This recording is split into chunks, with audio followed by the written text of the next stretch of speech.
ಓಂ ಶಾಂತಿ. ತಾರೀಖು 15/7/2026 महावाक्य। मीठे बच्चे, योग बल से ही आत्मा की कट निकलेगी, इसलिए योग में कभी भी गफलत नहीं करो। ಮಧುರ ಮಕ್ಕಳೇ, ಯೋಗ ಬಲದಿಂದಲೇ ಆತ್ಮನ ತುಕ್ಕೆಲ್ಲವೂ ಕೂಡ ನಿವಾರಣೆ ಆಗುತ್ತೆ.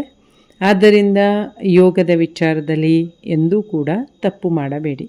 प्रश्न: बाप ने बच्चों को बेहद का वर्षा लेने की कौन सी युक्ति बताई है जिसमें माया चारों तरफ विघ्न डालती है? ಬಾಬಾ ಪ್ರಶ್ನೆಯಲ್ಲಿ ಕೇಳ್ತಿದ್ದಾರೆ, ತಂದೆಯು ಮಕ್ಕಳಿಗೆ ಬೇಹದ್ದಿನ ಆಸ್ತಿಯನ್ನು ಪಡೆದುಕೊಳ್ಳೋದಕ್ಕೋಸ್ಕರ ಯಾವೊಂದು ಯುಕ್ತಿಯನ್ನು ತಿಳಿಸಿದ್ದಾರೆ? ಮಾಯೆ ಅದೇ ವಿಚಾರದಲ್ಲೇ 4 ಕಡೆಯಿಂದಲೂ ಕೂಡ ವಿಘ್ನಗಳನ್ನು ಹಾಕ್ತಾ ಇರುತ್ತೆ. उत्तर: बाबा ने युक्ति बताया, बच्चे तुम ब्रह्मा कुमार कुमारियाँ एक बाप के बच्चे आपस में भाई बहन हो, तुम कभी क्रिमिनल असॉल्ट नहीं कर सकते, भाई बहन विकार में नहीं जा सकते, तुम्हें शुबाबा की मत पर चलकर बेहद का वर्षा लेना है. ಬಾಬರವರು ಮಕ್ಕಳಿಗೆ ಯುಕ್ತಿಯನ್ನು ತಿಳಿಸಿದ್ದಾರೆ. ಮಕ್ಕಳೇ, ನೀವು ಬ್ರಹ್ಮ ಕುಮಾರ ಕುಮಾರಿಯರು ಒಬ್ಬ ತಂದೆಯ ಮಕ್ಕಳಾಗಿದ್ದೀರಾ, ಹಾಗಾಗಿ ಪರಸ್ಪರ ಸಹೋದರ ಸಹೋದರಿಯರಾಗಿದ್ದೀರಾ. ಎಂದೂ ಕೂಡ ಪರಸ್ಪರರಲ್ಲಿ ಕೆಟ್ಟ ದೃಷ್ಟಿ, ವಿಕಾರಿ ದೃಷ್ಟಿ ಬರಬಾರ್ದು. ಸಹೋದರ ಸಹೋದರಿಯರು ಎಂದೂ ಕೂಡ ವಿಕಾರದಲ್ಲಿ ಹೋಗಲಿಕ್ಕೆ ಸಾಧ್ಯ ಇಲ್ಲ. ಹಾಗೆ ಶುಭಾಬರವರ ಶ್ರೀಮತವೂ ಕೂಡ ನಮಗೆ ಸಿಕ್ಕಿದೆ ಅಂದಾಗ ಆ ಶ್ರೀಮತದ ಅನುಸಾರ ನಡೆದು ಬೇಹದ್ದಿನ ಆಸ್ತಿಯನ್ನು ನಾವು ಪಡೆದುಕೊಳ್ಬೇಕು. ಪರಂತು ಮಾಯಾ ಕಮ್ ನಹೀ ಹೈ, ಚಾರೋ ತರಫ್ ಇಸ್ಮೇ ಹಿ ವಿಘ್ನ ಡಾಲ್ತಿ रहती है. हम भाई बहन है, एक बाप से वर्षा लेते हैं, यही भूल जाते हैं. ಆದರೆ ಏನು ಮಾಡೋದು? ಮಾಯೆ ಇದೇ ವಿಚಾರದಲ್ಲೇ ತುಂಬಾ ವಿಘ್ನ ಆಗ್ತಾ ಇರ್ತದೆ. ಯಾಕೆಂದರೆ ಮಾಯನೂ ಕಡಿಮೆ ಇಲ್ಲ ನೋಡಿ. 4 ಕಡೆಯಿಂದಲೂ ಒಂದಿಲ್ಲ ಒಂದು ರೀತಿಯಲ್ಲಿ ನಮಗೆ ವಿಘ್ನಗಳನ್ನು ಹಾಕ್ತಾ ಇರುತ್ತೆ. ಯಾವುದನ್ನು ನಾವು ತುಂಬ ಚೆನ್ನಾಗಿ ನೆನ್ಪಿಟ್ಕೊಳ್ಬೇಕೋ ಅದೇ ವಿಷಯದಲ್ಲಿ ನಾವು ಮರೆತು ಬಿಡ್ತೇವೆ. ಅದು ಯಾವುದು ಅಂತಂದರೆ, ನಾವೆಲ್ಲ ಸಹೋದರ ಸಹೋದರಿಯರಾಗಿದ್ದೇವೆ, ಒಬ್ಬ ಶಿವ ತಂದೆಯ ಮಕ್ಕಳಾಗಿದ್ದೇವೆ, ಒಬ್ಬ ಶುಭಾಬರವರಿಂದ ನಾವು ಆಸ್ತಿಯನ್ನು ಪಡೆದುಕೊಳ್ಬೇಕು ಅನ್ನೋ ವಿಚಾರವನ್ನೇ ನಾವು ಮರೆತು ಬಿಡ್ತೇವೆ. ಗೀತೆ: ತುಮೇ ಪಾಕೆ ಹಮ್ನೆ ಜಹಾನ್ ಪಾಲಿಯ, ನಿಮ್ಮನ್ನು ಪಡೆದ ನಾವು ಇಡೀ ವಿಶ್ವವನ್ನೇ ಪಡೆದೆವು. ಓಂ ಶಾಂತಿ. गीत का एक अक्षर ही काफ़ी है. बच्चे जानते हैं बेहद के बाप से बेहद का वर्षा मिलता है और कल्प कल्प मिलता है. यह भी बच्चे जानते हैं कि बेहद का वर्षा बरोबर भारत को मिला था, अब वह नहीं है, फिर से मिल रहा है. ಗೀತೆಯ ಒಂದು ಅಕ್ಷರ ಸಾಕು ನಿಮಗೆ ಚೆನ್ನಾಗಿ ಅರ್ಥ ಮಾಡ್ಕೊಳ್ಳಿಕ್ಕೆ. ಮಕ್ಕಳು ಇದನ್ನು ಕೂಡ ತಿಳ್ಕೊಂಡಿದ್ದೀರಾ, ಬೇಹದ್ದಿನ ತಂದೆಯಿಂದ ಬೇಹದ್ದಿನ ಆಸ್ತಿ ನಮಗೆ ಸಿಗ್ತಾ ಇದೆ, ಹಾಗೆ ಕಲ್ಪಕಲ್ಪವೂ ಕೂಡ ಸಿಗ್ತಾನೆ ಇರುತ್ತೆ. ಇದನ್ನು ಮಕ್ಕಳು ತಿಳ್ಕೊಂಡಿದ್ದೀರಿ. ಬೇಹದ್ದಿನ ತಂದೆಯಿಂದ ಆಸ್ತಿ ಅಂತೂ ನಮಗಷ್ಟೇ ಅಲ್ಲ, ಸಂಪೂರ್ಣ ಭಾರತಕ್ಕೆ ಸಿಕ್ಬಿಟ್ಟಿತ್ತು. ಈಗ ಅದು ಇಲ್ಲ, ಆದರೆ ಈಗ ಮತ್ತೆ ಅದನ್ನು ಪಡ್ಕೊಳ್ತಾ ಇದ್ದೇವೆ. देखते हो, अभी तो स्वर्ग का वर्षा नहीं है, रावण द्वारा नर्क का श्राप मिला रहा. श्राप से मनुष्य दुखी होते हैं, वर अर्थात वर्षे से सुखी होते हैं. अब ब्राह्मण बच्चे जानते हैं वह है बेहद का निराकार बाप और प्रजापिता ब्रह्मा है बेहद का साकार बाप. बेहद का साकार बाप प्रजापिता ब्रह्मा बगैर कोई होता नहीं. ಬಾಬಾ ತಿಳಿಸ್ಕೊಡ್ತಿದ್ದಾರೆ. ಈಗಂತೂ ನೀವು ನೋಡ್ತಾ ಇದ್ದೀರಾ, ಪ್ರಪಂಚದಾದ್ಯಂತ ಎಲ್ಲಿಯೂ ಕೂಡ ಸ್ವರ್ಗದ ಆಸ್ತಿಯ ಅನುಭೂತಿ ಅಂತೂ ಇಲ್ಲ. ಎಲ್ಲ ಕಡೆಗೂ ರಾವಣನ ಮೂಲಕ ನರಕದ ಶಾಪ ಸಿಕ್ಕಿದೆ. ಮನುಷ್ಯ ನೋಡಿ ಶಾಪದಿಂದ ದುಃಖಿಯಾಗ್ತಾನೆ, ಅದೇ ಆಶೀರ್ವಾದ ಆಸ್ತಿಯಿಂದ ಸುಖಿಯಾಗಿರ್ತಾನೆ. ಈಗ ನೀವು ಬ್ರಾಹ್ಮಣ ಮಕ್ಕಳು ತಿಳ್ಕೊಂಡಿದ್ದೀರಾ, ಬೇಹದ್ದಿನ ನಿರಾಕಾರ ತಂದೆ ಒಂದು ಕಡೆಗೆ, ಇನ್ನೊಂದು ಕಡೆಗೆ ಸಾಕಾರದಲ್ಲಿ ಪ್ರಜಾಪಿತ ಬ್ರಹ್ಮ ತಂದೆ. ಬೇಹದ್ದಿನ ಸಾಕಾರ ತಂದೆ ಪ್ರಜಾಪಿತಾ ವಿನಃ ಬೇರೆ ಇನ್ನಾರು ಇರಲಿಕ್ಕೆ ಸಾಧ್ಯ ಇಲ್ಲ. बल गांधी को बापूजी कहते थे, परंतु कायदे से सारे मनुष्य सृष्टि का तो बापूजी हो न सके. सारे निराकारी वर्ल्ड का बापूजी तो है शिव. अभी तुम बच्चे जानते हो हम शुबाबा का बने हैं. शुबाबा ने आकर हमको अपना बनाया है, वो भी वर्षा देने के लिए. ಬಾಬಾ ಹೇಳ್ತಿದ್ದಾರೆ, ಭಲೆ ಭಾರತವಾಸಿಗಳು ಮಹಾತ್ಮ ಗಾಂಧೀಜಿಯವರನ್ನು ಪಿತಾ ಅಂತ ಕರೆದಿರ್ಬೋದು, ಬಾಪೂಜಿ ಅಂದಿರ್ಬೋದು, ಆದರೆ ಇಡೀ ವಿಶ್ವಕ್ಕೆ ನಿರಾಕಾರಿ ತಂದೆ ಅಂತಂದರೆ ಕೇವಲ ಶುಭಾಬ ಆಗಿದ್ದಾರೆ. ಆದರೆ ಸಾಕಾರದಲ್ಲಿ ಕೇವಲ ಬ್ರಹ್ಮ ತಂದೆ. ಶುಭಾಬ ಬಂದು ನಮ್ಮನ್ನು ತಮ್ಮವರನ್ನಾಗಿ ಮಾಡಿಕೊಂಡಿರೋದೇ ಯಾವುದಕ್ಕೋಸ್ಕರ? ಆಸ್ತಿಯನ್ನು ಕೊಡೋದಕ್ಕೋಸ್ಕರ. ಮಧುಬನ್ ಆತೆ ಹೇ, ಕಿಸ್ಲಿಯೇ ಆತೆ ಹೇ? ನೀವೆಲ್ಲ ಮಕ್ಕಳು ಮಧುಬನಕ್ಕೆ ಬರ್ತೀರಲ್ವಾ, ಯಾಕೆ ಬರ್ತೀರಾ ಅಂತ ಕೇಳ್ತಾರೆ ಬಾಬಾ. ಯಾಕೆ ಬರ್ತೀವಿ ಹೇಳಿ? शुबाबा से मिलने के लिए, परंतु वो निराकार है, सिर्फ शुबाबा कहने से समझेंगे नहीं, इसलिए कहा जाता है बाप दादा, शुबाबा और ब्रह्मा दादा. ಹಾಗೆ ನಾವು ಪ್ರತಿ ವರ್ಷವೂ ಕೂಡ ಮಧುಬನಕ್ಕೆ ಹೋಗ್ತಾ ಇರ್ತೀವಲ್ವಾ. ಯಾಕೆ ಹೋಗ್ತೇವೆ? ಶುಭಾಬರವ್ರನ್ನ ಮಿಲನ ಮಾಡೋದಕ್ಕೋಸ್ಕರ. ಶುಭಾಬರವ್ರನ್ನ ಹೆಂಗೆ ಮಿಲನ ಮಾಡ್ತೀರಿ? ಅವರಂತೂ ನಿರಾಕಾರ ಇದ್ದಾರೆ ಅಲ್ವಾ. ಹಾಗಾದರೆ ನಿರಾಕಾರ ತಂದೆಯನ್ನು ಅನುಭವ ಮಾಡಿಸೋದಕ್ಕೋಸ್ಕರನೇ ಸಾಕಾರದಲ್ಲಿ ಬ್ರಹ್ಮ ತಂದೆ ನಿಮಿತ್ತರಾದರು. ಹಾಗಾಗಿ ಹೇಳಾಗ್ತದೆ ಬಾಪ್ ದಾದಾ ಅಂತ, ಅಂದರೆ ಶುಭಾಬಾ ಹಾಗೂ ಬ್ರಹ್ಮ ತಂದೆ. दादे का नाम अलग है और बाप का नाम अलग है. वो निराकार सबका बाप भी सबका दादा भी. सब बच्चों को बाप दादा से वर्षा मिलता है ज़रूर. बेहद के बाप से सबको वर्षा मिलता है. वो बाप भी सबका दुख हरता सुख करता है. सतयुग में कोई भी मनुष्य दुखी हो न सके. नाम है स्वर्ग. ವಾ ಹೈ ಹೆವೆನ್ ಸ್ಥಾಪನೆ ಕರ್ನೆ ವಾಲ ಗಾಡ್ ಫಾದರ್. ಎಲ್ಲ ಮಕ್ಕಳಿಗೂ ಆಸ್ತಿ ಸಿಗೋದೆ ಬಾಪ್ದಾದಾರವರ ಮೂಲಕ. ಬಾಬಾ ಹೇಳ್ತಿದ್ದಾರೆ, ಬೇಹದ್ದಿನ ತಂದೆಯಿಂದ ನಿಮಗೆ ಬೇಹದ್ದಿನ ಆಸ್ತಿ ಸಿಗ್ತಾ ಇದೆ ಅಲ್ವಾ. ನಾನು ಎಲ್ಲರಿಗೂ ಕೂಡ ದುಃಖಹರ್ತ ಸುಖಕರ್ತ ಆಗಿದ್ದೇನೆ. ಹಾಗೆ ನೋಡಿದರೆ ಸತ್ಯುಗದಲ್ಲಂತೂ ಯಾರೂ ಕೂಡ ದುಃಖಿಗಳಾಗಿರೋದಿಲ್ಲ. ಇಲ್ಲಿಯೇ ಎಲ್ಲರೂ ಕೂಡ ದುಃಖಿಗಳಾಗಿರುವ ಕಾರಣ ಶುಭಾಬರವರು ಇಲ್ಲೇ ಬಂದು ಎಲ್ಲರಿಗೂ ಕೂಡ ದುಃಖದಿಂದ ಮುಕ್ತರನ್ನಾಗಿ ಮಾಡ್ತಿದ್ದಾರೆ. ಅದರ ಹೆಸರೇ ಆಗಿದೆ ಸ್ವರ್ಗ. ಅಲ್ಲಂತೂ ದುಃಖದ ಮಾತೇ ಇಲ್ಲ. ಸ್ವರ್ಗವನ್ನು ಸ್ಥಾಪನೆ ಮಾಡುವಂಥವರು ಸ್ವಯಂ ಶುಭಾಬ ಆಗಿದ್ದಾರೆ. ಭಾರತ ಎಲ್ಲಕ್ಕಿಂತಲೂ ಕೂಡ ಹಳೆಯದಾಗಿದೆ ಅಂತಾರೆ ಬಾಬಾ. ಹಾಗಾದರೆ ಎಲ್ಲಕ್ಕಿಂತ ಹೊಸದು ಕೂಡ ಯಾವುದಾಗಿದೆ? ಭಾರತವೇ. ಸತ್ಯುಗ ಕಲಿಯುಗ ಭಾರತಕ್ಕೂ ಹೀ ಕಹಾ ಜಾತಾ ಹೈ. ನೋಡಿ, ಹೊಸದು ಅಂದರೆ ಸತ್ಯುಗ, ಹಳೆಯದು ಅಂದರೆ ಕಲಿಯುಗ. ಹಾಗಾದರೆ ಎಲ್ಲಕ್ಕಿಂತಲೂ ಹೊಸದು ಅಂತಂದ್ರೂ ಭಾರತವೇ. ಏಕೆಂದರೆ ಭಾರತ ಏನಾಗಿತ್ತು? ಸ್ವರ್ಗವಾಗಿತ್ತು. ಇನ್ನು ಎಲ್ಲಕ್ಕಿಂತ ಹಳೆಯದು ಅಂದ್ರೂ ಭಾರತವೇ. ಯಾಕೆಂದರೆ ಭಾರತದಲ್ಲೇ ಕಲಿಯುಗದ ಅನುಭವನೂ ಆಗ್ತಾ ಇದೆ. ಬರೋಬ್ಬರ್ ಭಾರತ ಸ್ವರ್ಗತ. यह लक्ष्मी नारायण राज्य करते थे. यह बुद्धि में है.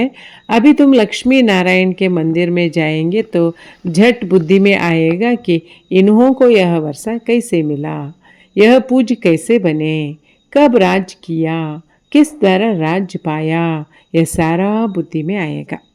ಈಗ ನೀವು ಲಕ್ಷ್ಮೀನಾರಾಯಣರ ಮಂದಿರಕ್ಕೆ ಹೋಗ್ತೀರಲ್ವಾ, ಆವಾಗ ತಕ್ಷಣವೇ ನಿಮ್ಮ ಬುದ್ಧಿಯಲ್ಲಿ ಬರುತ್ತೆ ತಾನೇ. ನಾವೆಲ್ಲ ಲಕ್ಷ್ಮೀನಾರಾಯಣ ಮಂದಿರಕ್ಕೆ ಹೋದಾಗಲೋ ಅಥವಾ ರಾಮ್ ಸೀತಾ ಮಂದಿರಕ್ಕೆ ಹೋದಾಗಲೋ ಮೊದಲು ಈ ವಿಚಾರ ಬರ್ತಿರಲಿಲ್ಲ. ಆದರೆ ಇವಾಗ ನಮಗೆಲ್ಲರಿಗೂ ಕೂಡ ತಕ್ಷಣವೇ ನೆನಪಿಗೆ ಬರ್ತದೆ. ಏನಂತ? ಇವರು ಹೇಗೆ ಆಸ್ತಿ ಪಡ್ಕೊಂಡ್ರು, ಇವರು ಹೇಗೆ ಪೂಜ್ಯರಾದರು, ಇವರು ಯಾವಾಗ ರಾಜ್ಯಭಾರ ಮಾಡಿದರು, ಮತ್ತೆ ಎಲ್ಲಿಗೆ ಹೋದರು, ಇದೆಲ್ಲವೂ ಕೂಡ ವಿಚಾರಗಳೇನಾಗ್ತವೆ ಬುದ್ಧಿಯಲ್ಲಿ ನೆನಪಿಗೆ ಬರ್ತದೆ. आगे लक्ष्मी नारायण के मंदिर में जाते थे तो माला फेरते थे.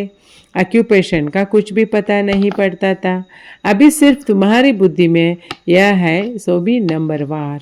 ಮೊದಲು ಕೂಡ ನಾವು ದೇವಸ್ಥಾನಕ್ಕೆ ಹೋಗ್ತಿದ್ವಿ, ಆದರೆ ಸುಮ್ಮನೆ ಸುತ್ತುವರಿತಿದ್ವಿ, ನಮಸ್ತೆ ಮಾಡ್ತಿದ್ವಿ, ಆಮೇಲೆ ಜಪ ಮಾಡ್ತಿದ್ವಿ, ಆದರೆ ಏನೊಂದು ಗೊತ್ತಿರಲಿಲ್ಲ. ಈಗ ನೋಡಿ ಎಲ್ಲ ನೆನಪಿಗೆ ಬರ್ತದೆ. ಹಾಗಂತ ಎಲ್ಲರಿಗೂ ಒಂದೇ ರೀತಿ ನೆನಪಿಗೆ ಬರಲ್ಲ ಅಂತಾರೆ ಬಾಬಾ. ಅದರಲ್ಲೂ ನಿಮ್ಮ ಬುದ್ಧಿಯಲ್ಲಿರೋದ್ರಲ್ಲೂ ಹೇಗಿದ್ದೀರಾ? Number war. तुम अभी लक्ष्मी नारायण मंदिर में जाकर खड़े होंगे तो हर्षित होंगे. बुद्धि में इन्होंने यह प्रारब्ध कैसे पाया थी? तो संगम युग पर ही पाई, क्योंकि संगम पर ही पुरानी दुनिया बदलने वाली है. संगम पर ही बाबा ने आकर राजयोग सिखाया. यह भी तुम जानते हो, बहुत जन्मों के अंत के जन्म में बरोबर यह ब्रह्मा था. ब्रह्मा द्वारा ही विष्णुपुर की स्थापना होती है. ಬಾಬಾ ಹೇಳ್ತಾರೆ, ಲಕ್ಷ್ಮೀನಾರಾಯಣ ಮಂದಿರದಲ್ಲಿ ಹೋದಾಗ ನಿಮ್ಗೆ ಎಷ್ಟು ಖುಷಿ ಆಗುತ್ತೆ. ಇವಾಗ ಮೊದಲಂತೂ ಕೈ ಜೋಡಿಸ್ಕೊಂಡು ನಿಂತ್ಕೊಳ್ತಿದ್ರಿ, ಆದರೆ ಈಗ ತುಂಬ ಖುಷಿಯಾಗುತ್ತೆ. ಯಾಕೆ ಅಂದರೆ ನಿಮ್ಮ ಬುದ್ಧಿಯಲ್ಲಿ ಬರುತ್ತೆ, ಇವ್ರು ಈ ರೀತಿ ಪ್ರಾರಬ್ಧವನ್ನು ಹೇಗೆ ಪಡ್ಕೊಂಡ್ರು, ಯಾವ ರೀತಿ ಪಡ್ಕೊಂಡ್ರು, ಎಲ್ಲಿ ಪಡ್ಕೊಂಡ್ರು ಅಂತ. ಈಗಂತೂ ನೆನಪಾಗ್ತಿದೆಯಲ್ವಾ? ಸಂಗಮ ಯುಗದಲ್ಲಿಯೇ ನಾವು ಆ ಪ್ರಾರಬ್ಧವನ್ನು ಪಡೆದುಕೊಳ್ಳುವ ಪುರುಷಾರ್ಥ ಮಾಡ್ತಿರೋದು ಅಂತ ಬಾಬಾ ಹೇಳ್ತಿದ್ದಾರೆ. ಮಕ್ಕಳೇ, ಅನೇಕ ಜನ್ಮಗಳ ಕೊನೆಯ ಜನ್ಮದ ಕೊನೆಯ ಸಮಯದಲ್ಲಿ ನಿಮಗೆ ನಾನು ಸಿಗೋದು. ಬ್ರಹ್ಮನ ಮೂಲಕ ಶಿವಬಾಬಾ ವಿಷ್ಣುಪುರಿಯನ್ನು ಸ್ಥಾಪನೆ ಮಾಡ್ತಿದ್ದಾರೆ. ಈ ಲಕ್ಷ್ಮೀನಾರಾಯಣರು ಕೂಡ ಮೊದಲೇನಾಗಿದ್ದರು, ಬೇರೆ ಜನ್ಮ ಅಂದರೆ ಅರ್ಥ ಲಕ್ಷ್ಮೀನಾರಾಯಣ ಸಂಗಮಯುಗದಲ್ಲಿ ಬ್ರಹ್ಮ ಸರಸ್ವತಿಯರಾಗಿದ್ದರಲ್ವೇ. ಬ್ರಹ್ಮನ ಮೂಲಕ ಶಿವಬಾಬಾ ಬ್ರಾಹ್ಮಣರನ್ನಾಗಿ ಮಾಡ್ತಿದ್ದಾರೆ. ಸತ್ಯುಗದಲ್ಲಿ ಲಕ್ಷ್ಮೀನಾರಾಯಣರ ರಾಜಧಾನಿ ಇತ್ತು. ಅವಶ್ಯ ಪ್ರಜಾಪಿತ ಕೂಡ ಇಲ್ಲಿರಲೇಬೇಕಲ್ವ. तुम जानते हो हम पुरुषार्थ कर रहे हैं, जिन्होंने कल्प पहले पुरुषार्थ किया है वो हम साक्षी होकर देखते हैं. एक होता है राजाई घराना और दूसरा होता है प्रजा घराना. उसमें भी कोई बहुत साहूकार होते हैं, कोई कम. ಬಾಬಾ ತಿಳಿಸ್ಕೊಡ್ತಿದ್ದಾರೆ, ನೀವು ಮಕ್ಕಳಿಗೆ ತಿಳ್ಕೊಂಡಿದ್ದೀರಾ, ಪುರುಷಾರ್ಥ ಮಾಡ್ತಾ ಇದ್ದೀವಿ ನಾವು. ಕಲ್ಪದ ಮೊದಲು ಯಾರು ಹೇಗೆ ಮಾಡಿದ್ರು ಅದೇ ಪುರುಷಾರ್ಥವನ್ನು ಈಗ ಮಾಡ್ತಾರೆ. ಆದರೆ ನಾವೆಲ್ಲ ಸಾಕ್ಷಿಯಾಗಿ ಪ್ರತಿಯೊಬ್ಬರ ಪಾತ್ರವನ್ನು ನೋಡ್ತಾ ಇರಬೇಕು. ಒಂದು ಕಡೆಗೆ ರಾಜ ಮನೆತನ ಸ್ಥಾಪನೆ ಆಗ್ತಾಯಿದ್ರೆ, ಇನ್ನೊಂದು ಕಡೆಗೆ ಪ್ರಜಾ ಮನೆತನ ಸ್ಥಾಪನೆ ಆಗ್ತಾ ಇರ್ತದೆ. ಮತ್ತು ಬಾಬಾ ಯಾವಾಗಲೂ ಹೇಳ್ತಾರೆ ನೋಡ್ರಿ, ಪ್ರಜೆಗಳಲ್ಲಿನೂ ಕೂಡ ಎಲ್ಲರೂ ಒಂದೇ ರೀತಿ ಇರೋದಿಲ್ಲ. ಅಲ್ಲಿಯೂ ಕೂಡ ಸಾಹುಕಾರರು ಇರ್ತಾರೆ ಮತ್ತು ಕಡಿಮೆ ಇದ್ದವರು ಇರ್ತಾರೆ. ರಾಜಾಯಿ ಮೇ ಬಿ ಕೊಯ್ ಬಹು ಸಾಹುಕಾರ ಕೊಯ್ ಕಮ್ ಸಾಹುಕಾರ ಹೋತೆ ಹೇ. ಇನ್ನು ರಾಜ್ಯ ಭಾಗ್ಯವನ್ನು ಪಡೆದುಕೊಳ್ಳುವಂಥ ರಾಜ್ಯದ ಮಾಲೀಕರಲ್ಲಿನೂ ಕೆಲವರು ಏನಿರ್ತಾರೆ, ತುಂಬ ಶ್ರೀಮಂತರು, ಕೆಲವರು ಕಡಿಮೆಯವರು. ಇದರಲ್ಲೂ ಕೂಡ ದರ್ಜೆ ಅಂದರೆ ಪದವಿಗಳು ಇರ್ತವೆ. तुम लक्ष्मी नारायण के मंदिर में किसी को भी समझा सकते हो कि इन्होंने यह राज्य कैसे पाया. अब फिर से वही अपना राज्य भाग्य ले रहे हैं. राजधानी स्थापन हो रहा है, कितना सहज बात है. अम्बा कौन है यह भी नहीं जानते. तुम कहेंगे यह तो जगदम्बा है. कल्प पहले भी जगदम्बा जगत पिता थे, उन्हों के बच्चे हम थे. संगम पर बाबा राजयोग सिखा रहा है. ಬಾಬಾ ತಿಳಿಸ್ಕೊಡ್ತಿದ್ದಾರೆ, ನೀವು ಲಕ್ಷ್ಮೀನಾರಾಯಣರ ಮಂದಿರದಲ್ಲಿ ಹೋದರೆ ಯಾರಿಗಾದರೂ ಏನು ಮಾಡ್ಬೋದು, ಇದನ್ನು ತಿಳಿಸಿ ಹೇಳ್ಬೋದು. ಏನಂತ, ಇದೇ ಲಕ್ಷ್ಮೀನಾರಾಯಣರು ಯಾವಾಗ ಈ ಒಂದು ಪುರುಷಾರ್ಥದ ಮೂಲಕ ಪದವಿಯನ್ನು ಪಡೆದುಕೊಂಡ್ರು, ಹೇಗೆ ಪಡೆದುಕೊಂಡ್ರು, ಈಗ ಮತ್ತೆ ಆ ರಾಜ್ಯ ಭಾಗ್ಯವನ್ನು ಅವ್ರು ಹೇಗೆ ಪಡ್ಕೊಳ್ತಿದ್ದಾರೆ, ಅದಕ್ಕೋಸ್ಕರ ಏನು ಪುರುಷಾರ್ಥ ಮಾಡ್ತಿದ್ದಾರೆ. ಮತ್ತು ಈ ಅಂಬೆ ಜಗದಂಬೆ ಅಂತಂದರೆ ಯಾರು, ಇದನ್ನು ನೀವೇನು ಮಾಡ್ಬೋದು, ಅನ್ಯರಿಗೆ ತಿಳಿಸ್ಬೋದು. ಕಲ್ಪದ ಮೊದಲು ಕೂಡ ಜಗದಂಬ ಜಗತ್ಪಿತ ಇದ್ದರು, ನಾವು ಅವ್ರ ಮಕ್ಕಳಾಗಿದ್ವಿ. ಮತ್ತೆ ನೋಡಿ, ಸಂಗಮಯುಗದಲ್ಲಿ ರಾಜಯೋಗ ಅಭ್ಯಾಸವನ್ನು ಅವ್ರ ಮೂಲಕ ಶಿವಬಾಬರವರಿಂದ ಪಡಿತಾ ಇದ್ದೇವೆ. ಜಗದಂಬ ಜಗತ್ಪಿತನಿಗೆ ಎಷ್ಟೊಂದು ಮಕ್ಕಳಿದ್ದೇವೆ ನೋಡಿ. ಅಭಿ ತುಮಕೋ ಜ್ಞಾನ ಕಾ ತೀಸರಾ ನೇತ್ರ ಮಿಲಾ ಹೈ. बाप ज्ञान का सागर है, तो ज़रूर बच्चों को ज्ञान ही देंगे. उनको ನ ಮನುಷ್ಯ ನ ದೇವತಾ ಕಹ ಜಾತಾ ಹೈ. ನಿಮಗೆ ಈಗ ಜ್ಞಾನದ 3ನೇ ಕಣ್ಣು ಸಿಕ್ಕಿದೆ. ಬಾಬಾ ಜ್ಞಾನದ ಸಾಗರ, ನಾವೆಲ್ಲರೂ ಕೂಡ ಏನಾಗಿದ್ದೇವೆ, ಅವರ ಮಕ್ಕಳು. ಜ್ಞಾನವನ್ನು ಪಡೀತಾ ಇದ್ದೇವೆ. ಬಾಬರವರಿಗೆ ದೇವತೆ ಅಂತಾಗಲಿ ಮನುಷ್ಯ ಅಂತಾಗಲಿ ಹೇಳಲಾಗುವುದಿಲ್ಲ. ಹಾಗಾದರೆ ಬಾಬನಿಗೆ ಏನಂತ ಹೇಳಾಗುತ್ತೆ, ಭಕ್ತಿ ಮಾರ್ಗದಲ್ಲಿ ಪರಮಾತ್ಮ ಅಂತ ಹೇಳಾಗುತ್ತೆ. तुम कोई के भी मंदिर में जाओ तो उनकी बायोग्राफी बता सकते हैं. राम के लिए भी तुम समझा सकते हैं. चंद्रवंशी घराना अभी स्थापन हो रहा है. ನೀವು ಯಾವುದೇ ದೇವಸ್ಥಾನಕ್ಕೆ ಹೋದರೂ ಕೂಡ ಅವ್ರದ್ದೇ ಆದಂಥ ಒಂದು ಹಿಸ್ಟ್ರಿ ಇರುತ್ತೆ. ಆದರೆ ಶಿವನ ಬಗ್ಗೆ ನೋಡಿರಿ, ಅದು ಯಾವುದೇ ರೀತಿಯಾದಂಥ ಇತಿಹಾಸ ಇಲ್ಲ. ಈಗ ಲಕ್ಷ್ಮೀನಾರಾಯಣರು ಯಾವಾಗ ರಾಜ ಆಡಳಿತವನ್ನು ಮಾಡಿದರು, ರಾಮಸೀತೆಯರದು ಏನಿತ್ತು, ಇದೆಲ್ಲವನ್ನು ಏನು ಮಾಡ್ಬೋದು, ಮನೆತನದ ಬಗ್ಗೆ ಹೇಳ್ಬೋದು. ಆದರೆ ಶಿವನ ಬಗ್ಗೆ ಏನು ಹೇಳಲ್ಲ. ಬ್ರಹ್ಮನ ಮೂಲಕ ಬ್ರಾಹ್ಮಣ ಧರ್ಮವನ್ನು ಪರಮಾತ್ಮ ತಂದೆ ಸ್ಥಾಪನೆ ಮಾಡ್ತಿದ್ದಾರೆ. ಬ್ರಾಹ್ಮಣರ ಹೆಸರು ಕೂಡ ಎಷ್ಟೊಂದು ಸುಪ್ರಸಿದ್ಧವಾಗಿದೆ ನೋಡಿ. ಬ್ರಹ್ಮನ ಮೂಲಕ ಬ್ರಾಹ್ಮಣರ ರಚನೆ. ನೀವು ಬ್ರಹ್ಮ ಕುಮಾರ ಕುಮಾರಿಯರಾಗಿದ್ದೀರಾ, ನೀವು ಇದನ್ನು ಕೂಡ ತಿಳಿದುಕೊಳ್ಬೇಕು. ನಾವು ಒಬ್ಬ ತಂದೆ ಮಕ್ಕಳು ಅಂದಾಗ ಪರಸ್ಪರ ಹೇಗಿರಬೇಕು ಅಂತ ಹೇಳಿದ್ದಾರೆ ಬಾಬಾ. ಇವತ್ತು ಸಹೋದರ ಸಹೋದರಿಯರಾಗಿರಬೇಕು. ಯಾವತ್ತೂ ಕೂಡ ನಮ್ಮಲ್ಲಿ ಪರಸ್ಪರರಲ್ಲಿ ವಿಕಾರಿ ದೃಷ್ಟಿ ಬರಲೇಬಾರ್ದು ಅಂದಿದ್ದಾರೆ ಬಾಬಾ. ಸಹೋದರ ಸಹೋದರಿಯರು ಯಾವತ್ತಾದರೂ ವಿಕಾರದಲ್ಲಿ ಹೋಗ್ತಾರಾ? ಬಾಬಾ ನಮಗೆ ಯುಕ್ತಿ ಹೇಳಿದ್ದಾರೆ. ಏನಂತ, ಡ್ರಾಮಾ ಅನುಸಾರ ತುಮ್ ಭಿ ಬ್ರಹ್ಮ ಕುಮಾರ್ ಅವ್ರ ಹಮ್ ಭಿ ಬ್ರಹ್ಮ ಕುಮಾರಿ. ಹಾಗಾದರೆ ಬಾಬಾ ಈ ಯುಕ್ತಿಯನ್ನು ಕೊಟ್ಟಿರೋದೇ ಯಾಕೆ ಅಂದರೆ ಸಹಜವಾಗಿ ಪವಿತ್ರವಾಗಿರೋದಕ್ಕೋಸ್ಕರ. ಎಲ್ಲರೂ ಕೂಡ ನಾವು ಪರಸ್ಪರ ಬ್ರಹ್ಮನ ಮೂಲಕ ಶುಭಾಬನಿ ಮಕ್ಕಳಾಗಿದ್ದೀವಿ ಅಂದಾಗ ನೀವು ಬ್ರಹ್ಮ ಕುಮಾರರು, ನಾವು ಬ್ರಹ್ಮ ಕುಮಾರಿಯರು. ವಾಸ್ತವಿಕವಾಗಿ ಇಡೀ ಜಗತ್ತೇ ಏನಾಗಿದೆ, ಬೀಕೆ. ಆದರೆ ಅರ್ಥ ಮಾಡ್ಕೊಳ್ತಿಲ್ವಲ್ಲ. ನಾವೀಗ ಶುಭಾಬರವರ ಶ್ರೀಮತದನುಸಾರ ಬೇಹದ್ದಿನ ಆಸ್ತಿಯನ್ನು ಪಡ್ಕೊಳ್ತಾ ಇದ್ದೇವೆ. ಆದರೆ ಬಾಬಾ ಹೇಳಿದ್ದಾರೆ ಮಾಯನೂ ಕಡಿಮೆ ಇಲ್ಲ ಅಂತ. ಯಾಕೆ ಹೇಳಿ ನೋಡೋಣ.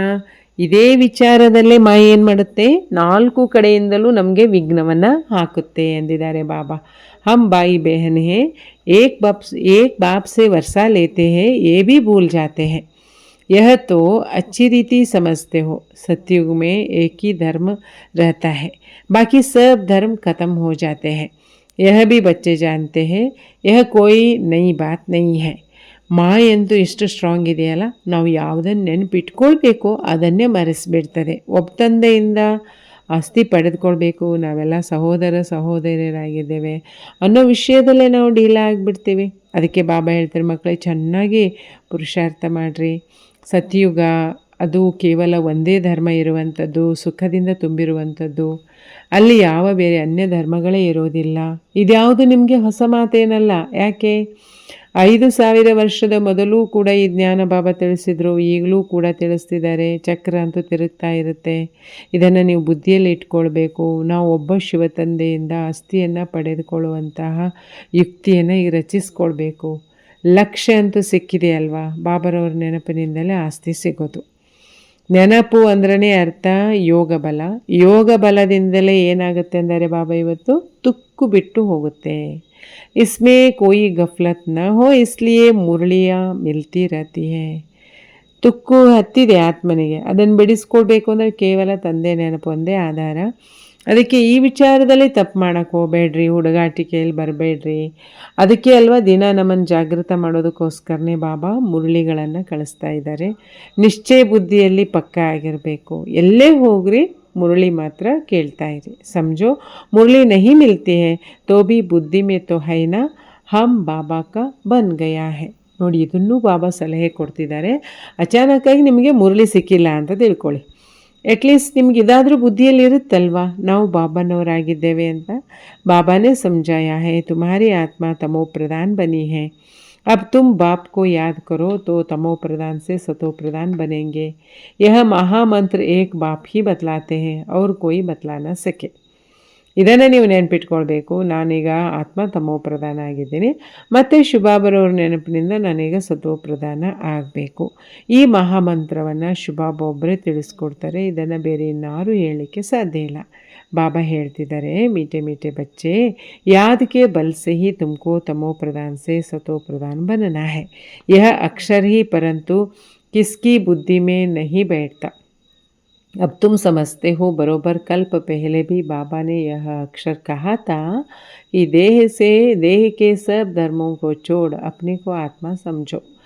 ಯಾರ ಬುದ್ಧಿಯಲ್ಲೂ ಇದು ಇಷ್ಟು ಈಸಿಯಾಗಿ ಕೂತ್ಕೊಳ್ತಿಲ್ಲ ನೋಡಿ. ಅದು ನಿರಂತರವಾಗಿ ಹೇಳೋದು ಬಹಳ ಸಹಜ ಇದೆ, ಕೇಳಲಿಕ್ಕೂ ಈಸಿ. ಏನಂತ, ನಿಮ್ಮನ್ನು ಆತ್ಮ ಅಂತ ತಿಳ್ಕೊಂಡು ನನ್ನ ನೆನಪು ಮಾಡಿ ಅಂತ. ಆದರೂ ಮರೆತು ಬಿಡ್ತೀರಲ್ಲ ಅಂತಾರೆ ಬಾಬಾ.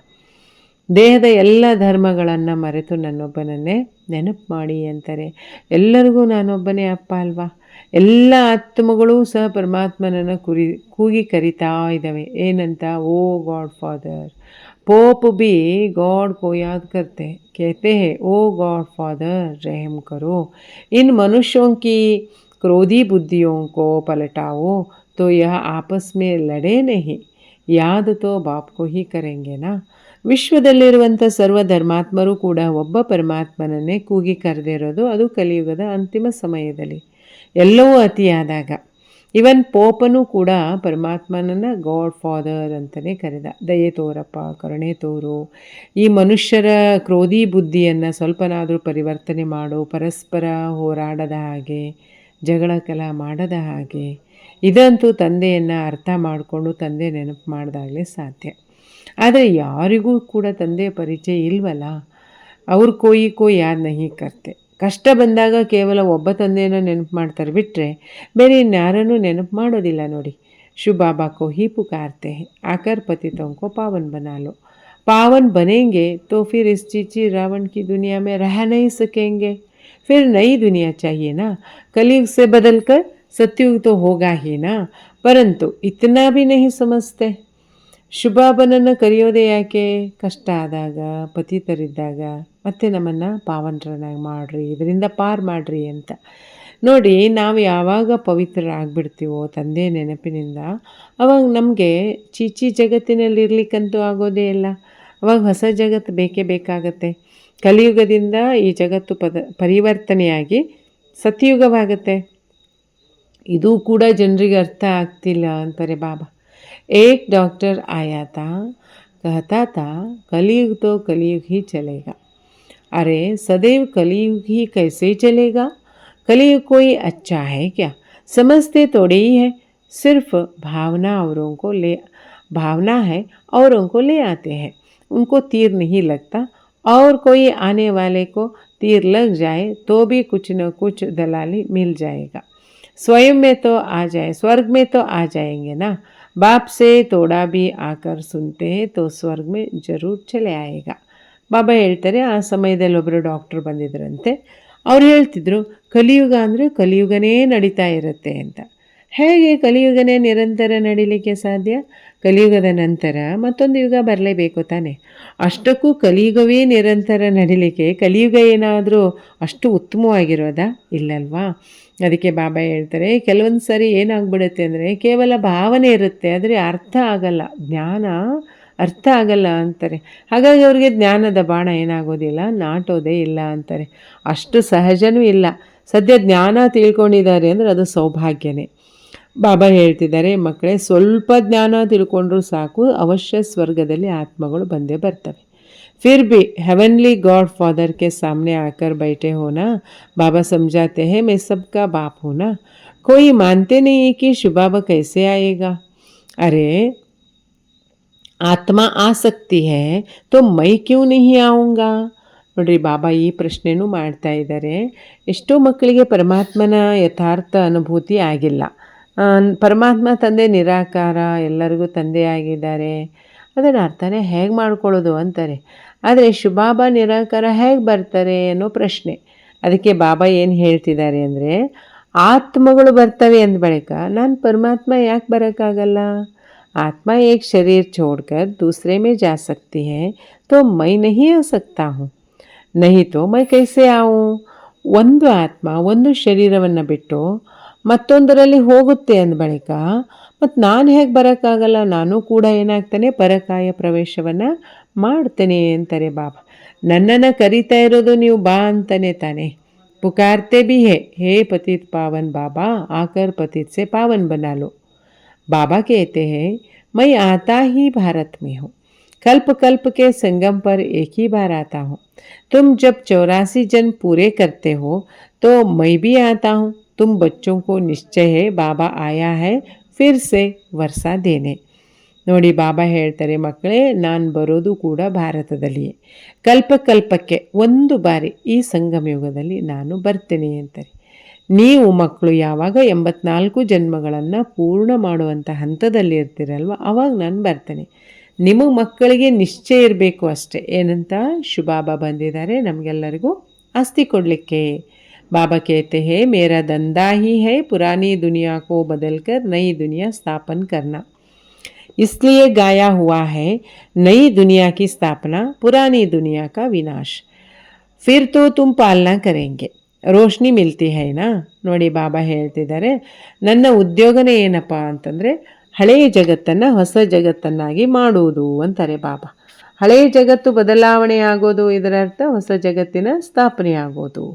ಪುರಾನಿ ದುನಿಯಾ ಕಾ ವಿನಾಶ್ ಫಿರ್ ತುಮ್ ಪಾಲನಾ ಕರೆಂಗೆ.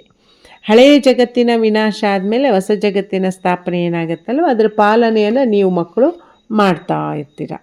ನಿಮಗೆ ಮಕ್ಕಳಿಗೆ ಈಗೇನಾಗಬೇಕು? ಸಂಪೂರ್ಣ ನಿಶ್ಚಯ ಇರಬೇಕು. ಶುಭಾಬನ ಜ್ಞಾನದ ಬೆಳಕು ನಮಗೆ ಸಿಕ್ಕಿದೆ. काली का मंदिर देखेंगे तो समझेंगे एक झूठ चित्र है, काली बरोबर जगदम्बा है, परंतु ऐसे भयानक रूप तो नहीं है। बंगाल में काली के आगे बलि चढ़ते हैं परंतु जानते कुछ नहीं. ಮತ್ತು ಬಾಬಾ ಇದು ವಿಚಾರ ಹೇಳ್ತಾರೆ, ಭಕ್ತಿ ಮಾರ್ಗದಲ್ಲಿ ನೋಡಿ ದೇವಿಯರನ್ನು ಅನೇಕ ರೂಪದಲ್ಲಿ ಏನು ಮಾಡ್ತಾರೆ, ಪೂಜೆ ಮಾಡ್ತಾರೆ. ಅದರಲ್ಲಿ ಇದು ಒಂದು ಬಂಗಾಲದಲ್ಲಿ ಏನು ಮಾಡ್ತಾರೆ, ಕಲ್ಕತ್ತಾದಲ್ಲಿ ಬಂಗಾಲದಲ್ಲಿ ಏನು ಮಾಡ್ತಾರೆ, ಕಾಳಿಯ ಒಂದು ಚಿತ್ರವನ್ನು ಮೂರ್ತಿಯನ್ನು ಮಾಡಿದ್ದಾರೆ. ಕಾಳಿ ಮಂದಿರ ಇದೆ, ಅದು ತುಂಬ ಭಯಂಕರವಾಗಿದೆ. ಆದರೆ ಬಾಬಾ ಹೇಳ್ತಾರೆ, ಶಕ್ತಿಯ ಪ್ರತೀಕವಾಗಿದೆ ಬಿಟ್ಟರೆ ಅಂಥ ರೂಪ ಅಂತೂ ಇರಲಿಕ್ಕೆ ದೇವಿಯರಿಗೆ ಸಾಧ್ಯನೇ ಇಲ್ಲ. ಇದು ಒಂದು ಏನಾಗಿದೆ, ಮಿಥ್ಯ ಒಂದು ಚಿತ್ರ ಅಂತಾರೆ. जगदम्बा के मंदिर में लाखों आते हैं, सदैव जैसा मेला लगता है, परंतु ऐसे भयानक रूप तो कोई होता नहीं। बंगाल में काली का आगे बलि भी चढ़ाते हैं। ಬಾಬಾ ಹೇಳ್ತಾರೆ ಈ ದೇವಿಯರನ್ನು ಭಯಂಕರ ರೂಪದಲ್ಲಿ ಮಾಡಿ ತೋರಿಸ್ತಾರೆ ನೋಡ್ರಿ. 8 ಭುಜ 10 ಭುಜ ಮಾಡೋದು, ಮತ್ತು ಆ ಕೈಯಲ್ಲೆಲ್ಲ ಅಸ್ತ್ರಶಸ್ತ್ರಗಳನ್ನು ತೋರಿಸಿರೋ, ನಾಲ್ಗೆಯನ್ನು ಹೊರಗೆ ಹಾಕಿರೋದು, ದೇಹ ಎಲ್ಲ ಕಪ್ಪಾಗಿ ತೋರಿಸ್ತಾರೆ. ಆದರೆ ಬಾಬಾ ಹೇಳ್ತಾರೆ ಈ ರೂಪ ಅಂತೂ ಯಾವ ದೇವಿಯರಿಗೂ ಇರೋಕ್ಕೆ ಸಾಧ್ಯನೇ ಇಲ್ಲ. ಆದರೆ ಇದು ಶಕ್ತಿಯ ಪ್ರತೀಕ ಅಷ್ಟೇ. ದುಷ್ಟ ಶಕ್ತಿಗಳನ್ನು ಸಂಹರಿಸುವಂತಹ ಪ್ರತೀಕ ಬಿಟ್ಟರೆ ರೂಪ ಈ ರೀತಿ ಇರಲಿಕ್ಕೆ ಸಾಧ್ಯ ಇಲ್ಲ. ಇದು ಕೂಡ ಜಗದಂಬೆನೇ ಆಗಿದ್ದಾರೆ. ಜಗದಂಬಾ ಮಾತೆಯ ಒಂದು ಮಂದಿರ ನೋಡಿ ಎಷ್ಟು ಸುಂದರವಾಗಿ ಮಾಡಿದ್ದಾರೆ. ಅಂಬಾ ಜಗದಂಬೆಯ ಮಂದಿರದಲ್ಲಿ ಲಕ್ಷ ಲಕ್ಷ ಜನ ಬರ್ತಾ ಇರ್ತಾರೆ. ಒಂದು ರೀತಿ ಮೇಳ ಇದ್ದಂಗೆ, ಅಂದರೆ ಜಾತ್ರೆ. ಛೋಟಿ ಸಿ ಮೂರ್ತಿ ರಕ್ಕಿ ಹೇನಾ, ಅಲ್ಲಿ ಮೂರ್ತಿ ಮಾತ್ರ ಚಿಕ್ಕದೇ ಇರುತ್ತೆ, ಆದರೆ ಎಷ್ಟೊಂದು ಫೇಮಸ್ ನೋಡಿ. अब जगदम्बा तो एक ही होनी चाहिए। सिंध में काली का मंदिर कैसे बनाया था? एक बार किले में बम फटा तो एक फ़कीर ने कहा कि काली माता गुस्सा हुई, बस उसने जाकर वहाँ काली का मंदिर बना दिया। अब काली है कौन, कुछ भी नहीं जानते। ಬಾಬಾ ಹೇಳ್ತಾರೆ ಸಿಂಧ್ ಪ್ರಾಂತ್ಯದಲ್ಲಿ ಕಾಲಿಯ ಮಂದಿರ ಹೇಗೆ ಮಾಡಲಾಯಿತು. ಒಂದು ಬಾರಿ ಒಂದು ಕಡೆಗೆ ಏನಾಯಿತು ಅಂತಂದರೆ ಕೋಟೆಯಲ್ಲಿ ಒಂದು ಬಾಂಬ್ ಸ್ಫೋಟ ಆಯಿತು. ಆವಾಗ ಒಬ್ಬ ಫಕೀರ ತಿಳ್ಕೊಂಡಂತೆ ಕಾಲಮಾತಿ ಅಂದರೆ ಕಾಲಿಮ್ಮ ಸಿಟ್ಟಿಗೆದ್ದು ಬಿಟ್ಟಿದ್ದಾಳೆ, ಕೋಪ ತಂದ್ಕೊಂಡಿದ್ದಾಳೆ ಅಂತ. ಹಾಗಾಗಿ ಅವನು ಹೋಗಿ ಏನು ಮಾಡಿದ, ಕಾಳಿ ಮಂದಿರವನ್ನು ಸ್ಥಾಪನೆ ಮಾಡಿದ. ಆದರೆ ಕಾಳಿ ಅಂದರೆ ಯಾರು ಇದನ್ನು ತಿಳ್ಕೊಂಡಿಲ್ಲ. ಕಾಳಿಯ ಮಂದಿರವನ್ನು ಸ್ಥಾಪನೆ ಮಾಡುವವನಿಗೂ ಗೊತ್ತಿಲ್ಲ ನಿಜವಾದ ಕಾಳಿಯ ರೂಪ ಯಾವುದು ಏಕೆ ಅಂತ. ಅಭಿ ತುಮಕೋ ನಾಲೆಜ್ ಮಿಲಿ ಹೈ, ऐसे कोई चीज़ नहीं जिसको तुम न जाने। समझते हो बाबा से वर्षा ले रहे हैं तो पूरा ಪುರುಷಾರ್ಥ करना चाहिए. ಈಗ ನೀವು ಮಕ್ಕಳು ತಿಳ್ಕೊಳ್ದೇ ಇರುವಂತಹ ವಿಷಯಗಳೇ ಇಲ್ಲ ಅಂತಾರೆ. ಅಂದರೆ ಬಾಬಾ ತಿಳಿಸ್ತಿರುವಂತಹ ಸಂಪೂರ್ಣ ಜ್ಞಾನದಿಂದ ನಾವೇನು ಮಾಡಿದ್ದೇವೆ, ಈಗ ಎಲ್ಲ ವಿಚಾರಗಳನ್ನು ಚೆನ್ನಾಗಿ ಅರ್ಥ ಮಾಡ್ಕೊಂಡಿದ್ದೇವೆ. ಪೂರ್ಣ ಪುರುಷಾರ್ಥ ಮಾಡಬೇಕು ನಾವೀಗ. ಯಾಕೆ ಅಂದರೆ ಬಾಬರವರಿಂದ ಸಂಪೂರ್ಣ ಆಸ್ತಿ ಪಡ್ಕೋಬೇಕಲ್ವಾ. पहले नंबर का दुख तब शुरू होता है जब कुमार कुमारियाँ शादी करते हैं। तुम्हें तो शादी करने का कभी ख्याल भी नहीं आना चाहिए. ನೋಡಿ, ದುಃಖ ಶುರು ಆಗೋದು ಯಾವಾಗ ಅಂತಾರೆ.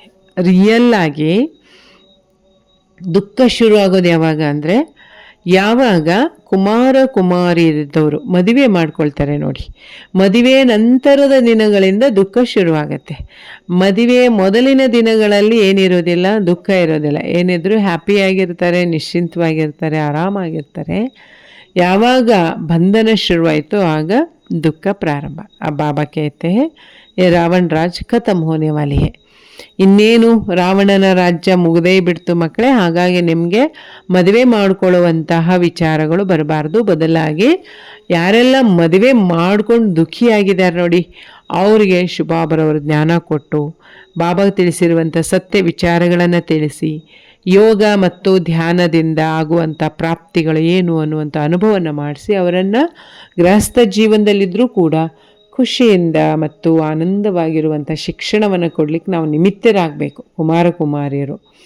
ಅದಕ್ಕೆ ಬಾಬಾ ಹೇಳ್ತಾರೆ, ಮಕ್ಕಳೇ ನಿಮಗೆ ಈ ಯೋಚನೆಯೂ ಕೂಡ ಬರಬಾರ್ದು. ನೀವೀಗ ಅನ್ಯರನ್ನೇನು ಮಾಡಬೇಕು, ಪಾರು ಮಾಡಬೇಕು. ರಾವಣನ ರಾಜ್ಯ ಹಾಗೂ ಹೀಗೂ ಖತಮ್ ಆಗಿ ಹೋಗಲಿದೆ. ಹಾಗಾಗಿ ಇದು ವಿಕಾರಿ ಗೃಹಸ್ಥ ವ್ಯವಹಾರ. ಈಗ ನೀವು ಇದರಿಂದ ಮುಕ್ತರಾಗಬೇಕು. ದೇವಿ ದೇವತೆಗಳಾಗಬೇಕು ಅಂದಾಗ ನಾವು ನಮ್ಮನ್ನು ಶುದ್ಧವಾಗಿಟ್ಕೊಳ್ಬೇಕು. यह किसी को भी पता नहीं इन देवताओं को निर्विकारी बनाने वाला कौन है. सतयुग में है संपूर्ण निर्विकारी.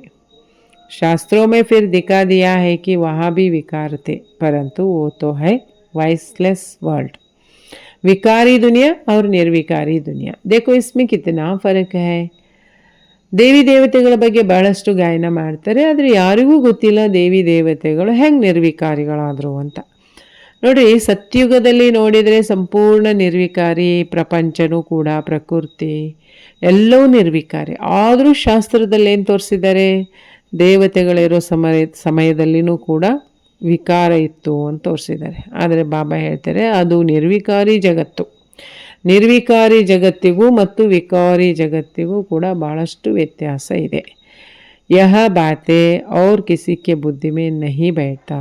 तुम जानते हो इन लक्ष्मी नारायणों का राज कब था, ಕಿತನೆ ಥೋಡೆ ಮನುಷ್ಯತೆ. ಈ ಎಲ್ಲ ವಿಷಯಗಳೇನಿದಾವಲ್ವ ಅಷ್ಟು ಸಹಜವಾಗಿ ಎಲ್ರಿಗೂ ತಿಳ್ಕೊಳಕ್ಕಾಗೋದಿಲ್ಲ, ಮತ್ತು ಎಲ್ಲರ ಬುದ್ಧಿಯಲ್ಲಿನೂ ಇದೇನಾಗೋದಿಲ್ಲ ಅಂತಾರೆ ಬಾಬಾ, ಕೂತ್ಕೊಳ್ಳೋದಿಲ್ಲ. ಆದರೆ ನಿಮಗಿವಾಗ ಒಂದೊಂದಾಗಿ ಅರ್ಥ ಆಗ್ತಾ ಇದೆ ಅಲ್ವಾ. ಈ ಲಕ್ಷ್ಮೀನಾರಾಯಣರ ರಾಜ್ಯ ಯಾವಾಗಿತ್ತು, ಆವಾಗ ಕಡಿಮೆ ಸಂಖ್ಯೆ ಇತ್ತಲ್ವಾ, ಯಾಕೆ, ಇದೆಲ್ಲದರ ಬಗ್ಗೆ ನಿಮಗೀಗ ಅನುಭವ ಆಗ್ತಿದೆ. ಏಕೀ ಧರ್ಮತಾ फिर कैसे वृद्धि पाया, चक्र भी पूरा लगाना पड़े, तब कहेंगे पूरी पृथ्वी पर चक्कर लगाया. समुद्र का तो चक्कर लगा न सके. सतयुग में थोड़े हैं तो कितनी थोड़े जमीन लेते हैं. अब मनुष्य सृष्टि पर हद पूरी होनी है. ऊपर में थोड़े ही आत्माएं जो है वह भी आती जाती है. ಬಾಬಾ ಹೇಳ್ತಿದ್ದಾರೆ, ಮಕ್ಕಳೇ, ಒಂದೇ ಧರ್ಮ ಇರುವಂತಹ ಸತ್ಯಯುಗದಲ್ಲಿ ಸತ್ಯತ್ರೇತಾದಿಂದ ಆತ್ಮಗಳು ಕೆಳಗಿಳಿತಾ ಬಂದಂಗೆ ವೃದ್ಧಿ ಆಗ್ತಾ ಹೋಗುತ್ತೆ. ಚಕ್ರನೂ ಕೂಡ ಹಾಕ್ತಾ ಹೋಗಬೇಕಲ್ವಾ. ಈ ಕಾಲಚಕ್ರ ಇರ್ಬೋದು, ಯುಗಗಳ ಚಕ್ರ ತಿರುಗ್ತಾ ತಿರುಗ್ತಾ ಏನಾಗುತ್ತೆ, ಕೊನೆಗೆ ಕಲಿಯುಗನೂ ಬರಲೇಬೇಕಲ್ವಾ. ಸತ್ಯಯುಗದಲ್ಲಿ ನೋಡಿ ಜನಸಂಖ್ಯೆನೂ ಕಡಿಮೆ ಇತ್ತು ಅಂದಾಗ ಭೂಮಿ ಎಷ್ಟು ಅಪಾರ ಅನಿಸುತ್ತಲ್ವ. ಆದರೆ ಈಗ ನೋಡಿ ಮನುಷ್ಯ ಸೃಷ್ಟಿಗೆ ಈಗ ಏನಾಗ್ಬಿಡ್ತು, ಸಂಪೂರ್ಣ ಹದ್ದಾಗ್ಬಿಡ್ತು. ಬೇಹದ್ದಿರುವಂತಹ ಭೂಮಿ ಈಗ ಸಂಖ್ಯೆ ಮನುಷ್ಯರದ್ದು ಜಾಸ್ತಿ ಆಯಿತು, ಭೂಮಿಯ ಪ್ರಮಾಣ ಕಡಿಮೆ ಆಗಿ ಹೋಯಿತು. ಮೇಲಿರುವಂಥ ಎಲ್ಲ ಆತ್ಮಗಳು ಏನಾಗ್ತಾ ಹೋಗಿದ್ದಾವೆ, ಈಗ ಕೆಳಗೆ ಬರ್ತಾ ಹೋಗಿದ್ದಾವೆ. ಮನುಷ್ಯರ ಸಂಖ್ಯೆ ದಿನ ದಿನಕ್ಕೆ ಏನಾಗ್ತಾ ಇದೆ, ಹೆಚ್ಚಾಗ್ತಾ ಇದೆ. ಜಬ್ ವहाँ से भी आत्माएं आना पूरी हो जाएगा, तुम कर्मातीत अवस्था को पाएंगे. फिर आत्माओं को शरीर छोड़कर जाना है. ಯಾವಾಗ ನೋಡಿ ಪರಮಧಾಮದಲ್ಲಿರುವ ಆತ್ಮಗಳು ಬರೋದನ್ನು ಮುಗಿಸ್ಬಿಡ್ತಾವೆ, ಅಂದರೆ ಅಲ್ಲಿರೋ ಆತ್ಮಗಳೆಲ್ಲ ಖಾಲಿ ಕೆಳಗೆ ಬಂದುಬಿಡ್ತಾವೆ. ಆವಾಗ ನಾವು ಏನು ಪೂರ್ವಜ ಆತ್ಮಗಳಿದ್ದೀವಿ ನೋಡಿ, ಅಂಥ ಆತ್ಮ ಎಲ್ಲ ಆತ್ಮಗಳದ್ದು ಕರ್ಮಾತೀತ ಅವಸ್ಥೆ ಆಗಿಬಿಡುತ್ತೆ. ಆಗ ಎಲ್ಲ ಆತ್ಮಗಳು ಶರೀರ ತ್ಯಾಗ ಮಾಡಿ ವಾಪಸ್ ಮನೆಗೆ ಹೋಗಬೇಕಾಗತ್ತೆ. उनका आना और तुम्हारा जाना थोड़े थोड़े आते रहेंगे, समझने की बात है ना. ನೋಡಿ ಬಾಬಾ ಹೇಳ್ತಿದ್ದಾರೆ, ಅವರದು ಬರೋದು ಅಂದರೆ ಅರ್ಥ ನಿಮ್ಮದು ರಿಟರ್ನ್ ಜರ್ನಿ ಅಂತ. ಎಲ್ಲರೂ ಹೊರಡೋದೆ, ಆದರೆ ಅವ್ರು ಬಂದ ತಕ್ಷಣ ವಾಪಸ್ ಹೊರಡ್ತಾರೆ. ಆದರೆ ನಾವು 5,000 ವರ್ಷ ಆಯಿತು ಬಂದು, ಈಗ ವಾಪಸ್ ಹೋಗೋ ಸಮಯ ಅಂದರೆ ಅರ್ಥ ಪರಮಧಾಮದಲ್ಲಿರುವ ಕೊನೆ ಪಾತ್ರ ಮಾಡುವಂಥ ಆತ್ಮಗಳು ಕೆಳಗಿಳಿಯೋದು ಅಂತ. ಇವೆಲ್ಲವೂ ತಿಳಿದುಕೊಳ್ಳುವಂಥ ಮಾತಾಗಿದ್ದಾವೆ ಅಂತಾರೆ ಬಾಬಾ. हम पहले पहले जाकर वहाँ रहेंगे, हमारे होते कोई रहना नहीं चाहिए. यह विस्तार की बातें हैं. बच्चों को फिर भी बाबा कहते हैं, अच्छा अपने प्यारे बाबुल को याद करो, तुमको फ़ायदा है बाप को याद करने में. ಬಾಬಾ ಹೇಳ್ಕೊಡ್ತಿದ್ದಾರೆ, ಮಕ್ಕಳೇ, ಈಗ ಎಲ್ಲ ವಿಚಾರಗಳನ್ನು ನಾನು ಏನು ತಿಳಿಸಿದ್ನಿ ಅಲ್ವಾ, ಇದನ್ನೆಲ್ಲವನ್ನು ಬುದ್ಧಿಯಲ್ಲಿ ಇಟ್ಕೊಳ್ರಿ. ಮತ್ತು ಅತಿ ಪ್ರಿಯನಾಗಿರುವಂತಹ ತಂದೆಯಾದ ನನ್ನನ್ನು ನೀವು ಪ್ರೀತಿಯಿಂದ ನೆನಪು ಮಾಡಿ ಅಂತಾರೆ. ಯಾಕೆ ಹೇಳಿ, ನೆನಪಿನಲ್ಲೇ ನಿಮಗೆ ಲಾಭ ಇರೋದು, ನೆನಪಿನಿಂದಲೇ ನಿಮಗೆ ಶಕ್ತಿ ಸಿಗೋದು. यह हिस्ट्री ज्योग्राफी तो मनुष्य बहुत पढ़ते हैं, बहुत दूर दूर जाते हैं, मून में भी जाते हैं. यह है साइंस का घमंड, ಅತಿ ಮೇ ಜಾತೆ ಹೇ. ಬಾಬಾ ಹೇಳ್ತಿದ್ದಾರೆ, ಮಕ್ಕಳೇ, ನೀವೀಗ ತಂದೆ ನೆನಪಿನಿಂದಲೇ ತಮ್ಮನ್ನು ನೀವು ಚೊಕ್ಕ ಚಿನ್ನ ಮಾಡ್ಕೊಳ್ತಾ ಇದ್ದೀರಾ.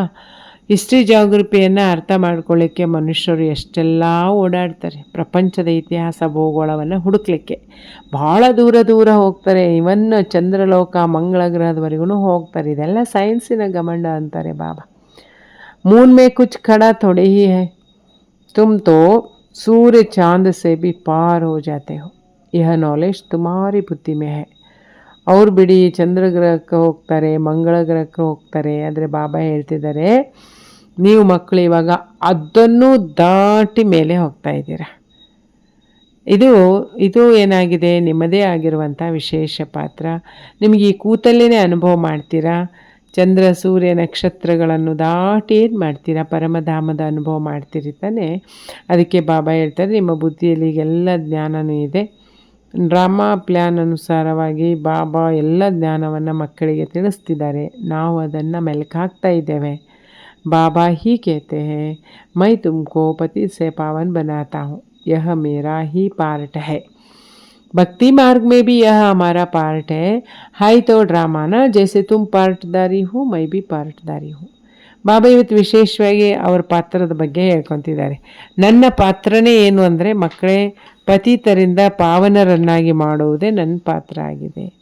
ಇನ್ನು ಭಕ್ತಿ ಮಾರ್ಗದಲ್ಲಿನೂ ಕೂಡ ನನ್ನ ಪಾತ್ರ ಇದೆ ಅಂತಾರೆ ಬಾಬಾ. ಅದು ನಾಟಕದ ಅನುಸಾರವಾಗಿ ನೀವು ಹೆಂಗೆ ಪಾತ್ರಧಾರಿಗಳು ನೋಡಿ, ಹಾಗೆ ನಂದು ಒಂದು ಪಾತ್ರ.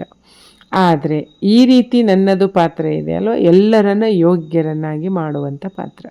ನಿಮ್ಮನ್ನು ಬಾಬಾ ಸುಖಧಾಮಕ್ಕೆ ಯೋಗ್ಯನನ್ನಾಗಿ ಮಾಡ್ತಿದ್ದೀನಿ ಅಂತಿದ್ದಾರೆ. ಅಭಿ ತೋ ಅನೇಕ ಪ್ರಕಾರ ಕಿ ದುಃಖ ಹೈ. ಆಜ್ ಕೋಯಿ ಮರ झगड़ा हुआ, बल किसी के पास लाख करोड़ पदम है, परंतु अगर कोई बीमारी आदि आ जाता है तो क्या करेंगे? बिरला कोई के पास कितने पैसे हैं, एक जन्म में पैसे देखने में आता है, परंतु ऐसा कोई नहीं है जिसको कोई दुख नहीं हो. ನೋಡಿ, ಬಾಬಾ ಇವತ್ತೆಲ್ಲರಿಗೂ ಒಂದನ್ನು ಮನವರಿಕೆ ಮಾಡ್ತಿದ್ದಾರೆ. ಯಾಕೆಂದರೆ ಪ್ರಪಂಚದಲ್ಲಿ ಒಂದು ಹಣ ಒಂದು ಇದ್ಬಿಟ್ರೆ ಸಾಕು, ಎಲ್ಲನೂ ಇದ್ದಂತೆ ಅಂತ ಅನುಭವ ಮಾಡುವಂತಹ ಇವತ್ತಿನ ಒಂದು ಭ್ರಾಂತಿಯಲ್ಲಿರುವ ಮನುಷ್ಯರಿಗೆ ಬಾಬಾ ಪಕ್ಕಾ ಮಾಡಿಸ್ತಿದ್ದಾರೆ. ಮಕ್ಕಳೇ, ಕೇವಲ ಹಣ ಇದ್ಬಿಟ್ರೆ ಸಾಲದು, ಅದು ಎಷ್ಟೋ ಇರ್ಬೋದು ಹಣ, ಅರಬ್ ಕರಬ್ ಪದಮ್ ಇದ್ರೂ ಕೂಡ ಅಚಾನಕ್ ಅವನಿಗೆ ವಿಪರೀತವಾಗಿರೋ ಕಾಯಿಲೆ ಇದೆ ಅಂದರೆ ಅದು ದುಃಖನೇ ತಾನೆ.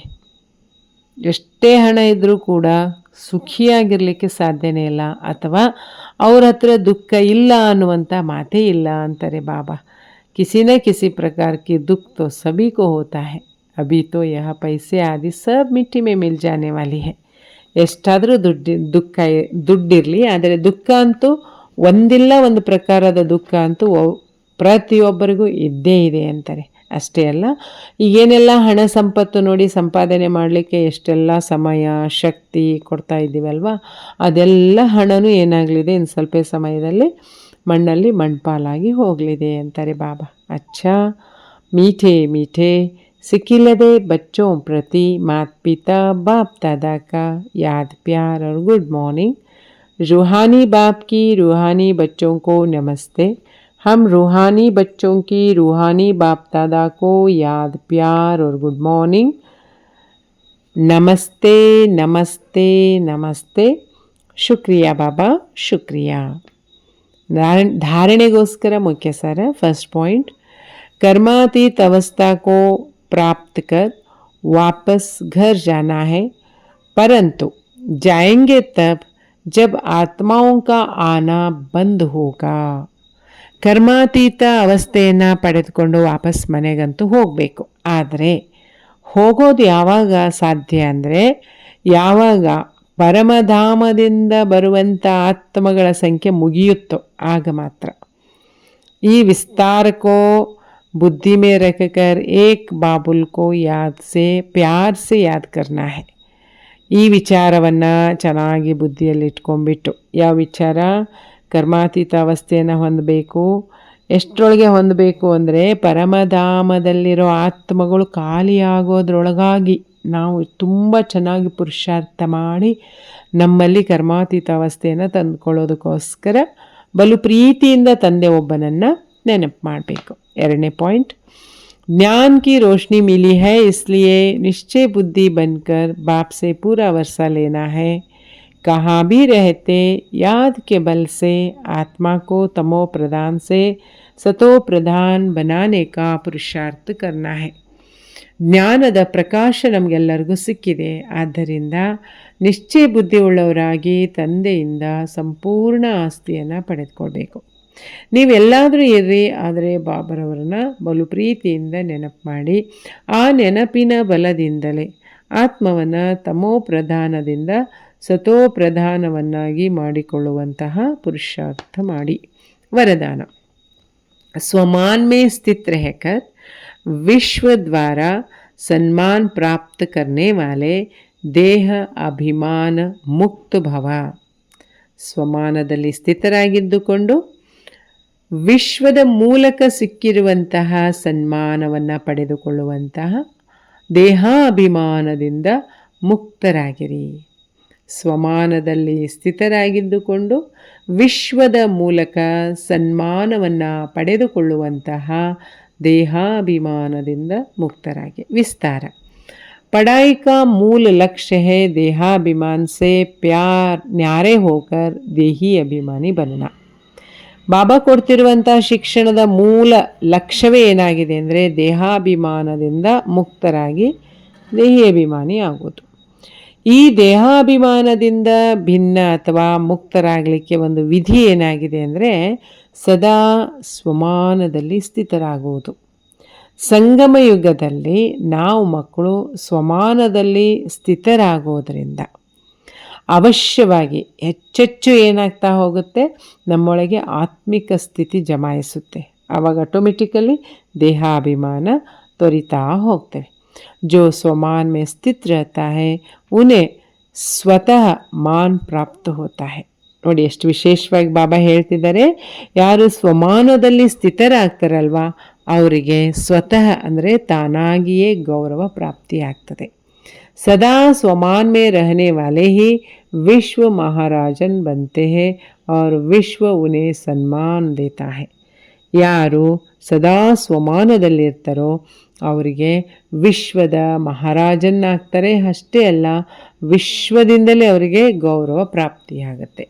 ಸ್ಲೋಗನ್: ಜೈಸಾ ಸಮಯ ವೈಸಾ ಅಪನೆ ಕೋ ಮೋಲ್ಡ್ ಕರ್ ಲೇನಾ ಯಹಿ ಹೈ ರಿಯಲ್ ಗೋಲ್ಡ್ ಬನ್ನ. ಸ್ಲೋಗನ್ ಆಗಿದೆ. ಸಮಯಕ್ಕನುಸಾರವಾಗಿ ಯಾರು ತಮ್ಮನ್ನು ಮೋಲ್ಡ್ ಮಾಡ್ಕೊಳ್ತಾ ಹೋಗ್ತಾರೋ ಇದುವೇ ಆಗಿದೆ ರಿಯಲ್ ಗೋಲ್ಡ್ ಆಗೋದು. ಸಮಯ ಹೇಗೆ ಬರುತ್ತೋ ಹಾಗೆ ನಮ್ಮನ್ನು ಚೇಂಜ್ ಮಾಡ್ಕೊಳ್ಳೋದು, ಇದು ಚೊಕ್ಕ ಚಿನ್ನ ಆಗೋದಾಗಿದೆ ಅಂತಾರೆ ಬಾಬಾ. ಅವ್ಯಕ್ತ ಇಶಾರ: ಜ್ವಾಲಾ ಸ್ವರೂಪ ಸ್ಥಿತಿ ಮೇ ರಹಕರ್ ಶಕ್ತಿಶಾಲಿ ಯಾದ್ ಕಾ ಅನುಭವ ಕರೋ. ಜ್ವಾಲಾ ಸ್ವರೂಪದ ಸ್ಥಿತಿಯಲ್ಲಿದ್ದುಕೊಂಡು ಶಕ್ತಿಶಾಲಿ ನೆನಪಿನ ಅನುಭವವನ್ನು ಮಾಡಿರಿ. ಇದು ಈ ತಿಂಗಳಿನ ಅವ್ಯಕ್ತ ಇಶಾರ. ಇದ್ರ ಬಗ್ಗೆ ಸ್ಪಷ್ಟೀಕರಣ: ಅಭಿ निर्भय ज्वालामुखी बन प्रकृति और आत्माओं के अंदर जो तमोगुण है उसे भस्म करो. ಈಗ ನಿರ್ಭಯ ಜ್ವಾಲಾಮುಖಿಯರಾಗಿ ಪ್ರಕೃತಿಯಲ್ಲಿ ಹಾಗೂ ಆತ್ಮಗಳ ಒಳಗಡೆಗಿರುವಂತಹ ತಮೋಗುಣವನ್ನೇನು ಮಾಡಬೇಕು, ಭಸ್ಮ ಮಾಡಬೇಕು. ತಪಸ್ಯ ಅರ್ಥಾತ್ ಜ್ವಾಲಾ ಸ್ವರೂಪ ಯಾದ್. ತಪಸ್ಸು ಅಂದ್ರೇ ಜ್ವಾಲಾ ಸ್ವರೂಪತೆಯ ನೆನಪು. इस याद द्वारा ही माया व प्रकृति का विकराल रूप शीतल हो जाएगा. ಈ ಒಂದು ಜ್ವಾಲಾ ಸ್ವರೂಪದ ನೆನಪಿನಿಂದಲೇ ಮಾಯೆ ಮತ್ತು ಪ್ರಕೃತಿಯ ವಿಕರಾಳ ರೂಪ ಏನಾಗುತ್ತೆ, ಶೀತಲವಾಗುತ್ತೆ. आपका तीसरा नेत्र ज्वालामुखी नेत्र माया को शक्तिहीन करा देगा. ನಿಮ್ಮ ಮೂರನೆಯ ನೇತ್ರ ಹಾಗೂ ಜ್ವಾಲಾಮುಖಿ ಕಣ್ಣೇನಿದೆ ಅಲ್ವಾ, ಇದುವೇ ಮಾಯೆಯನ್ನು ಶಕ್ತಿಹೀನವನ್ನಾಗಿ ಮಾಡುತ್ತೆ. ಯಾಕೆ ಅಂದರೆ ಜ್ವಾಲಾ ಸ್ವರೂಪ ಆತ್ಮರಾಗಿರುವಂತಹ ನಾವು ತಪಸ್ಸಿನ ಮೂಲಕ ಪ್ರಕೃತಿ ಮಾತ್ರವಲ್ಲ ಅನೇಕ ಆತ್ಮಗಳನ್ನು ಕೂಡ ಏನು ಮಾಡ್ತಾಯಿದ್ದೀವಿ, ಈಗ ಶೀತಲರನ್ನಾಗಿ ಮಾಡ್ತಾಯಿದ್ದೀವಿ. ಹಾಗಾಗಿ ನಮ್ಮ ಕಣ್ಣು ಹೇಗಿರಬೇಕು ಅಂದರೆ ನಿರ್ಭಯವಾಗಿರಬೇಕು ಹಾಗೂ ಶಕ್ತಿಶಾಲಿಯಾಗಿರಬೇಕು. ಅಚ್ಚಾ. ಓಂ ಶಾಂತಿ.